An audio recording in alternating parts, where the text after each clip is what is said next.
Good afternoon. We're really pleased to be here today. We are going to be discussing the intersection of wool and biotechnology today. How wool's makeup can provide valuable building blocks and compatibility to biotech advancements. My name's Rebecca, and I have been working for the Woolmark company for around 14 years now. I specialise in the processing and product department. We're a global organisation that is orientated towards building a sustainable and profitable wool industry for Australian growers primarily. Wool is a niche fibre. It represents around 1.2% of world fibre share. So this isn't about massive impact. This is about what we can do in wool growing to harmonise with environmental and social needs through investments in R&D, technology and education. We want fundamentally to reduce the impact of processing wool, and today we are looking to speak to companies that might provide solutions through the processing chain and help us build less impactful toolkits that can be used in conjunction with wool. I'm really pleased to be able to bring Jessica, Lucy and Miles to you today. They all work for companies that Woolmark have partnered with, and I think bring some really interesting perspectives to the discussion. And I'd love, Lucy, Jessica and Miles, for you just to tell the audience a little bit about the companies that you come from. My name's Lucy Hope. I am from a company called Virustatic. We have developed a bio-based antimicrobial textile coating so that can manage bacteria and viruses on material surfaces. And it's our goal really to supplant and replace the metal-based technologies which are mostly used in this space. Hello, my name is Jessica Giannotti, and I started a company called Crùbag after finishing my studies in marine science. Initially, our focus was to reveal the unseen beauty of the ocean and share ocean literacy and science education through our textiles, and we collaborate with marine scientists and research institutions. And over time, we have expanded our work to also produce and research to see how we can transition away in the textile industry from a fossil fuel-based economy. And we now developing sustainable materials from the ocean. We are at the intersection between marine science, sustainable aquaculture, and fashion and textiles. So at the moment, we are extracting pigments from macroalgae, from red seaweed. We are producing, we have a solvent-free extraction method that we develop. We're very excited about the future. Hi, I'm Miles. I started a consultancy about 2 or 3 years ago, industrial design and development, product development consultancy, focused on the outdoor and sports sector, and trying to bring a lot of the technologies that we hear about in this conference to this more high-performance area through commercial product. So diving deeper down the supply chain, but as a designer, is the focus of my consultancy. Thank you. So my first question is really around what is the common thread here that unites us, which is wool as a vehicle for interesting biomaterials and processes. So I'd love to hear, starting with you, Lucy, why wool is a valuable ingredient for you in bringing less impactful product to market. Yeah, I think that the reason we've chosen to work with wool is it just feels more in sync with kind of our ethos, which would be to reduce our reliance on petroleum-based or fossil-based fibres and chemicals. And so wool was the natural choice, being natural and in sync. I suppose it's that in sync with nature thing that we're really pushing. So our protein is extracted from waste milk, and therefore it's end of life or it's new life, therefore is kind of has less negative externalities because of its natural origin. And I think that's the reason we're so excited to be working with wool, for those synergistic reasons. Yeah, and obviously the product that you're bringing is in close contact with the skin. You are looking for certain performance characteristics that I guess are also a value add. Exactly. anyone who's worked with wool or knows anything about wool knows already that it has some incredible inherent properties that are sort of perfect for athleisure wear and things like that. But it's a growing sector that people are looking for more functionality from their clothing. So the antimicrobial textile sector is set to reach 22 billion by 2027. So that's actually massive. And when you think about what chemicals or what the kind of coatings are that currently provide that functionality, it's actually quite frightening, really, to think that that's come from these kind of extractive technologies. Yeah, for us, wool is a very exciting material. It's a protein-based material, it's a renewable resource, it has a well-established supply chain, and also the quality, the standard of the quality of the raw material is very high, and we want to explore. So our pigment is a pigment protein complex, so the pigment is attached to proteins. So we're interested in understanding how the synergy between our natural dyes and the wool, they interact, how we could develop protocols for fixation that do not require mordants, for example, because at the moment we don't use any chemicals to extract the pigments from the raw biomass, and it would be great. And we're also looking into how we are sourcing the biomass by planning to grow and cultivate our own seaweed on land-based tanks and work with sustainable farmers and growers. And then also the extraction method is sustainable, but then how we do apply that into products to industry standards. And wool is a great material. We are very excited to collaborate with the Woolmark company to test and develop fixation protocols. And I think there is a lot of potential there to create a product that is sustainable. Also, it will help the wool, the fibers, to remain biodegradable, because when you apply synthetic dyes, it converts the fibers into the properties that change. So I think there is potential there to develop something that is unique and sustainable and scalable. Yeah, and for me, I've started working with Becky, and Becky has been a massive fountain of knowledge on the properties of wool and the supply chain of wool. Specifically for a footwear project I'm working on with the brand Circle Sportswear, and you can go on circlesportswear.com and see the whole shoe and how it's made and from what materials.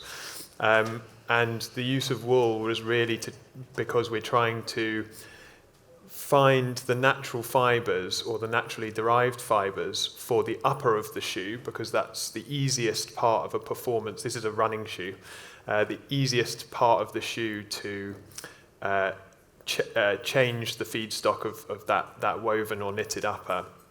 And we've been looking at wool not only as as a fibre in itself, but combining it with others such as Tencel and other naturally derived fibres, and to utilise some of those performance attributes of wool, such as thermoregulation and so keeping you cool when you're hot and hot when you're warm when you're cold, for the foot, which changes and fluctuates in temperature. So it's appropriating the wool for a specific part of the shoe, and yeah. And Miles, how have you balanced this mixture of complex materials, for a complex product, how have you balanced your material choices? So you've got bio-based and you've got natural.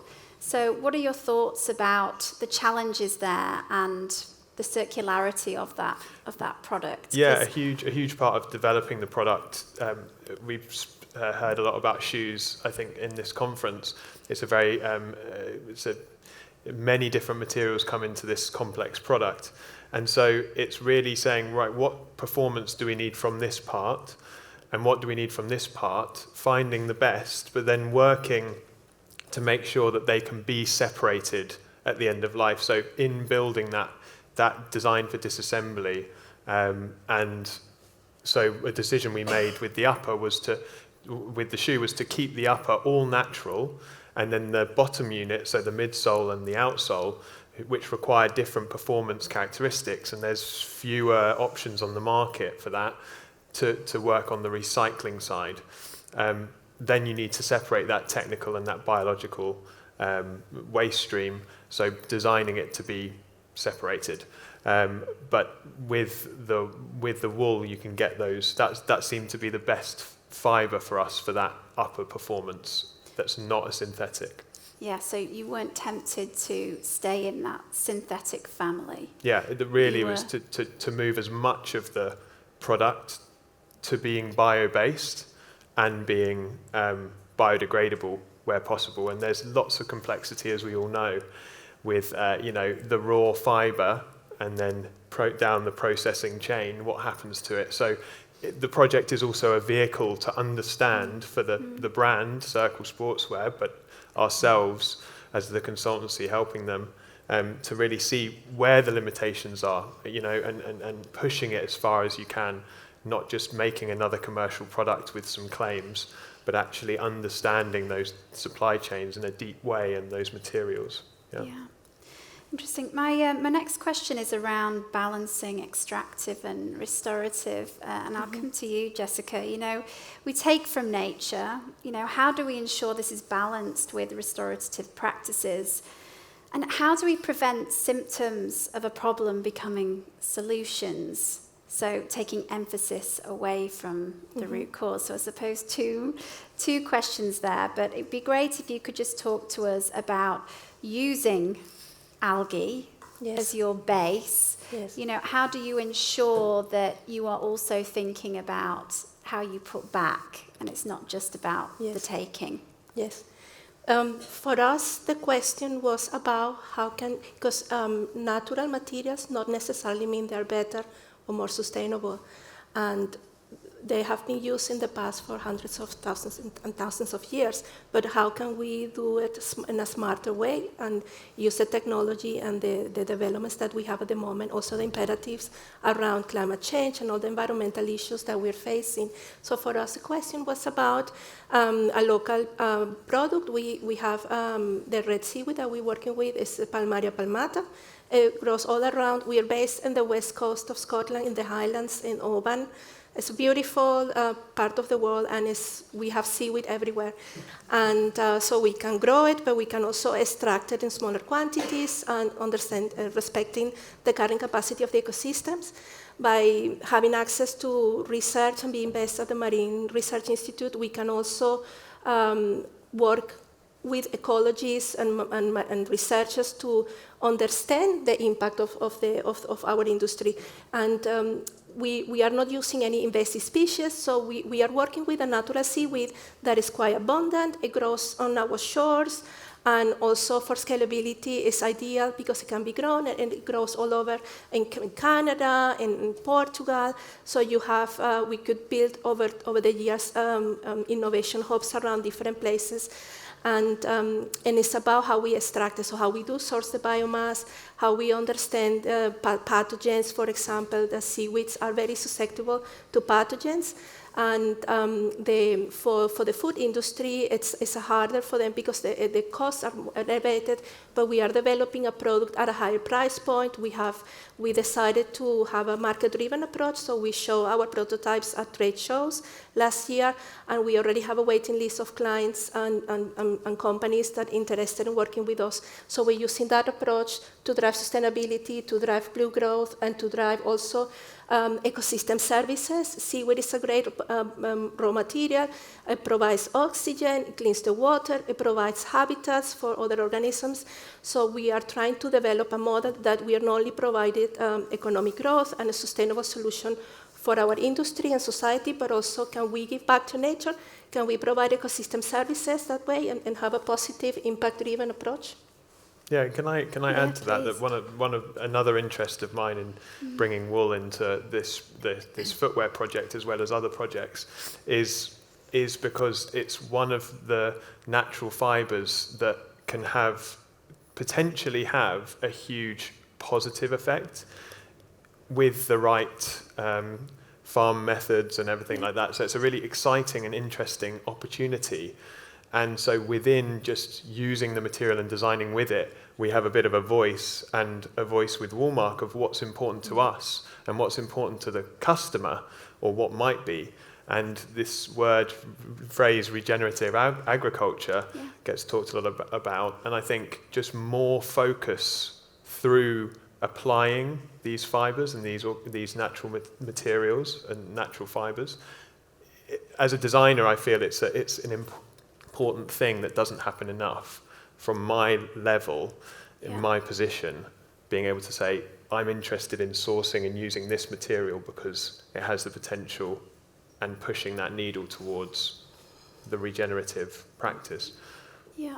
No, it's interesting. We spoke about carbon having negative connotations, but of course it's only negative if it's burnt and goes up into the atmosphere. We know that wool sequesters carbon, is made up of at least 50% carbon, and you know, we don't labour the point about biodegradability because of course it's about, you know, circularity and what those secondary and subsequent lives look like and how we can maximise those, working with, you know, partners within processing. I wanted to just touch upon a question around biomimicry, Lucy. You know, looking to nature for inspiration is really powerful. You know, how can we synthesize natural chemistry and replicate structures and systems? You have used a biomimetic approach to Virustatic, and I'd like to know how this sort of flows into your company ethos. Yeah. So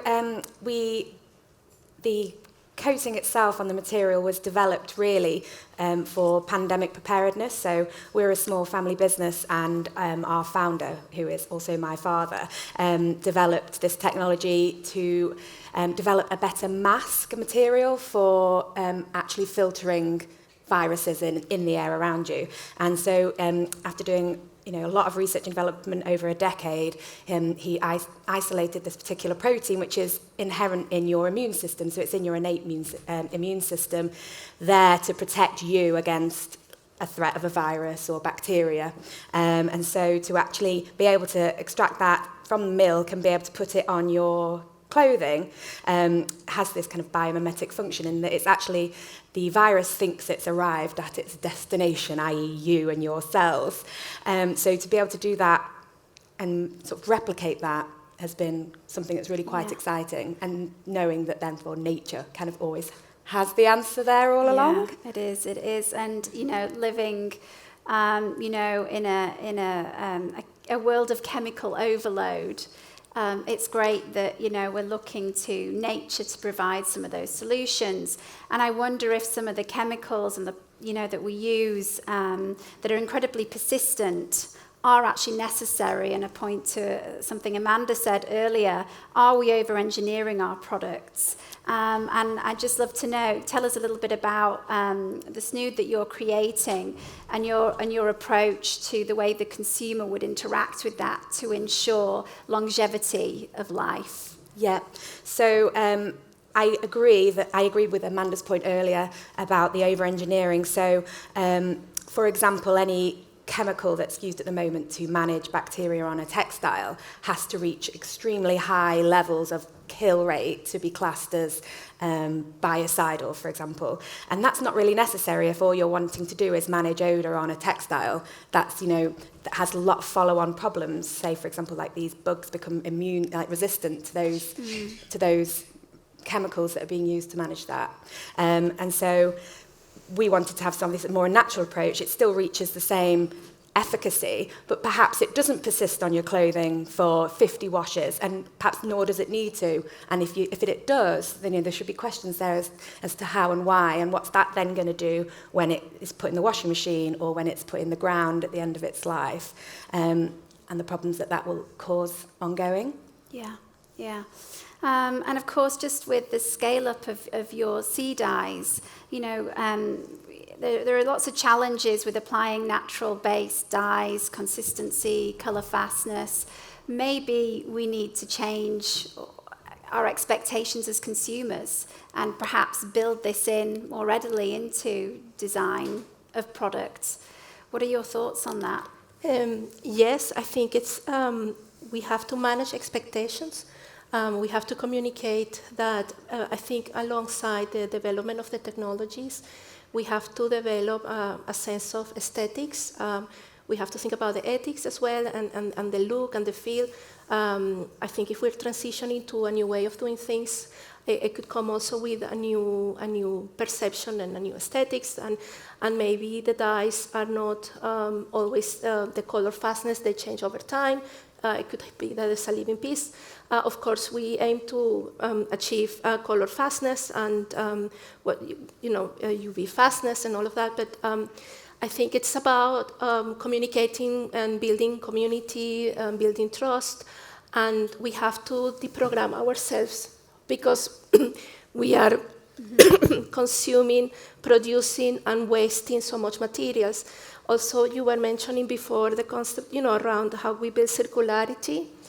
For us, we're still not sure how we can do that, but we could try to become a zero waste process, use the waste biomass for other things, and also have a regenerative approach. But yeah, I think it's around how we do we have to work with nature, but we have to work with people, and we have to understand how these materials will look. And if we're expecting the same results with a new material, we're not going to change. And also, if we're expecting to have one material that will solve everything, I think that will bring us back to environmental crisis. I think it's about diversifying resources, diversifying technologies. There are other dyes, other companies that have developed genetically modified bacteria, for example. We are working with raw biomass from algae. I think it's not about competing. It's about collaborating, and there is a space for everyone, and we can all, I think it's about niche. It's about building businesses that are resilient, that are adaptable, and have their own specific niche that they can differentiate themselves and have a unique proposition. Yeah.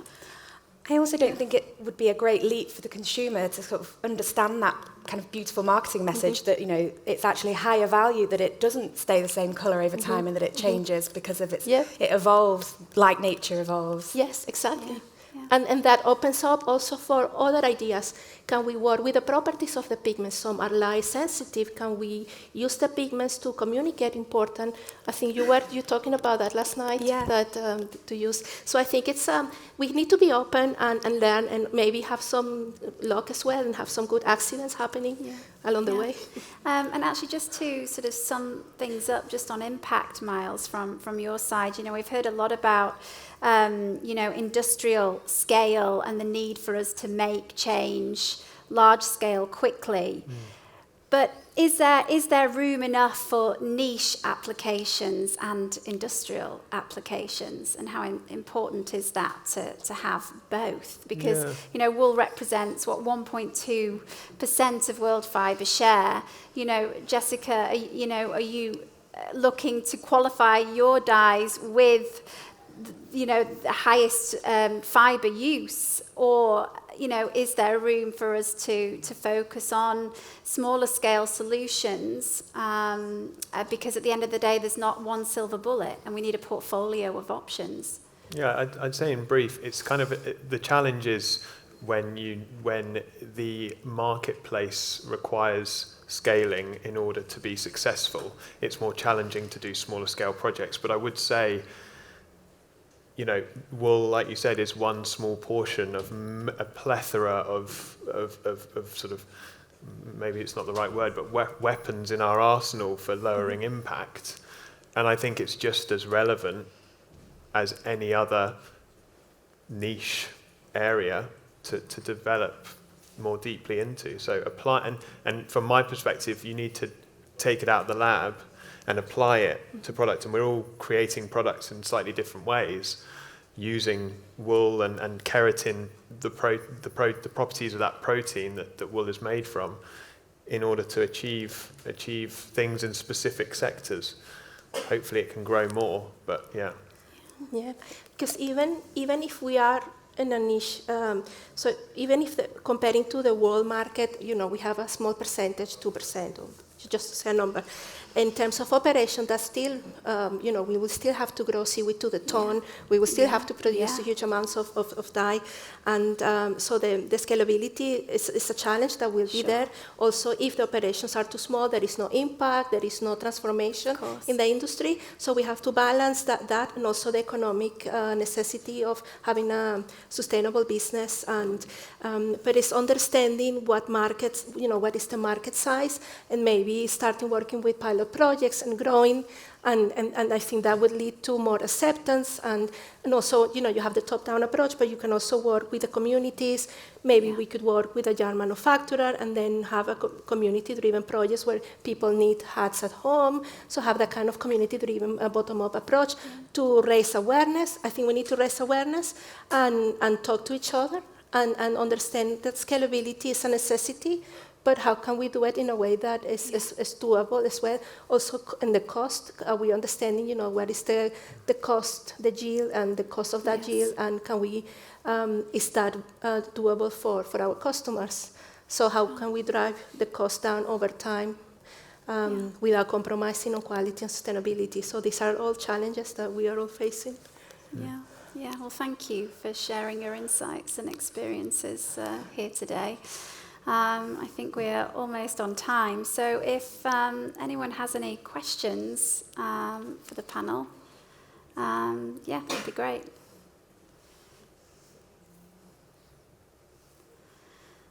No? Well, we will be here in the foyer, so if anyone does have any questions, we'd love to answer them for you, but thank you very much for your attention. Thank you.